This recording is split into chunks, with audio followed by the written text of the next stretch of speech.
Hey everybody, it's Ryan from Van Wilgens, and I am in my hydrangea haven right now. These displays look beautiful. All of our hydrangeas are starting to come into bloom, but I'm going to talk about each one and what uses are. So first one we're going to talk about is Hydrangea macrophylla, or Mophead. So this is the one that you see in the Cape and Nantucket and Martha's Vineyard and all those islands that are beautiful and everybody wants them. Of course, they're the most finicky and they sometimes don't bloom and sometimes do bloom and a lot of confusion. But Mophead, so beautiful round flower. They are able to change their color depending on the soil pH. So if you want that bluer or darker purple, you can use the soil acidifier because they like an acid soil that gives them that color. Or if you like it in that pink color, you can use garden lime. Even if you have some left over from the lawn or something like that, you can use it to make them go to that pink side. So what do I do with them? Where do they go? They really do prefer a part shade situation. So full sun is not a great option for mop heads. They want that afternoon shade, yeah, just like we all enjoy that afternoon shade. These guys particularly. Now hydrangea, water. So they do like to soak up a bit of water. And if you notice, if you plant them in the full sun, they wilt in the afternoon, and that's kind of a common thing that happens to these guys. They're not, you know, hurt or anything like that, but it is stressing them a tiny bit. So keep that in mind for a part shade situation. Mop heads. Now, do not prune them. Okay, again, do not prune them if you want blooms for next year.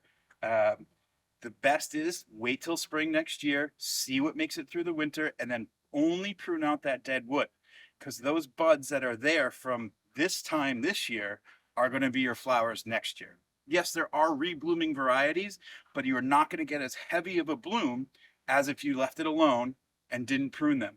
Tell your landscaper, tell your husband, don't touch them for the most blooms.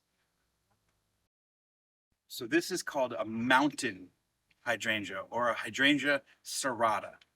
These guys love shade, so they're very good in shade, even deep shade. Again, no full sun for these guys. They're going to want afternoon shade minimum. But we've had some tiny tough stuff is a great variety that we've seen bloom in like under a tree, deep shade. It is a flat flower, not the mop like these guys. And it is a lace cap style. So it doesn't have that ball like all these beautiful petals, but pollinators love these guys. So something for the pollinators, something for you. They're great dried as well. So different flower than your mop head, but just as beautiful. And again, these can change color just like a mop head. So you can use your lime or use your soil acidifier depending on what color range you want. Lime for pink, soil acidifier for more blue purple. So again, pollinator friendly, lace cap flat style, part shade is where it loves to be, and one of the most bud hardy plants out there. Cold winters, these guys laugh at it. And again, landscapers, husbands, significant others, don't prune them if you want more flowers. So leave them alone. Only prune what dies back if it does in the winter, because those buds from this year are going to give you the most blooms for next year. This is a smooth hydrangea or Hydrangea arborescens. So you can see how big these flowers are. They're massive. This one is an old variety called Annabelle. There's another variety called Incredible, which is the same smooth white limey color flowers and massive, beautiful. These look great down a hedgerow on the edge of the property.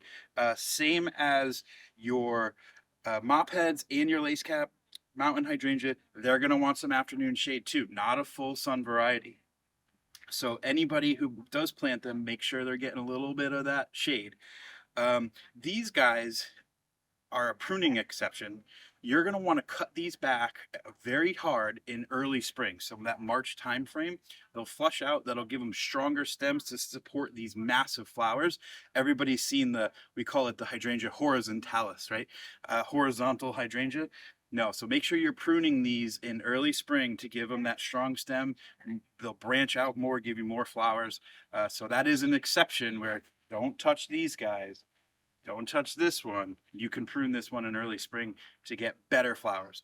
Um, Pretty much this is the color range that limey. There's a couple varieties now that are pinkish hues, but it's that white lime, and then they do fade into different colors as they get older.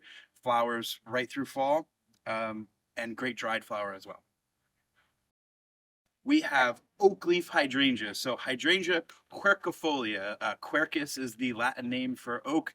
Folia, quercifolia, kind of makes sense, right? So oak leaves come in a couple different sizes. There's a smaller 3x3, and then there's some that get massive, and they are incredible when they're in the bloom. The bloom type is a conical shape, kind of like our Paniculata, but more frilly, a little lacy, kind of like a hybrid between a couple of them. Fall color on these is incredible. Uh, Bronzes, reds, purples, great dried flower as well. One of the most underrated hydrangeas out there. So definitely try it in the yard. Like I said, spot for a 3x3 plant anywhere, right? You can squeeze it in. Or if you have a bigger property, great way to fill up a nice shaded area. Again, with these guys, no full sun. They want some shade, definitely afternoon shade. And we've seen these flower in some pretty deep shade as well. You are not going to want to prune it, just like Mophead, just like Mountain. Do not prune unless some of the dieback from the winter, you can get that out of there. But this year's buds will be next year's flowers. So Oakleaf hydrangea, one of my favorites, very underrated. Great fall color. It's a very cool plant. If you can find a spot, go for it. All right, on to the last type of hydrangea we're going to talk about today. This is Paniculata hydrangea. Panicle hydrangea, whatever you want to call it. These guys are tough as nails. Parking lot plant. We have a tree form in our parking lot. So these guys will take full sun. You can plant them out in the yard anywhere you want. They will always bloom. They are hardy, very hardy. Dieback you don't need to worry about, because in spring, just go ahead and chop these guys in half. If you saw my pruning video about our hydrangea tree in the parking lot, don't be afraid. It's okay. The more you cut these back, the more they spread out, the more flowers you get, and the stronger stems you get. So hydrangea paniculata, I can't probably say, but it's one of my favorites. Don't listen, guys. So really great plant, really tough, awesome flowers from like July all the way through the fall. Cut flowers, gorgeous. Dried flowers, gorgeous. Many different varieties in the pinkies, in the lime to white color. So definitely one of my favorites. Again, sorry guys, but great plant.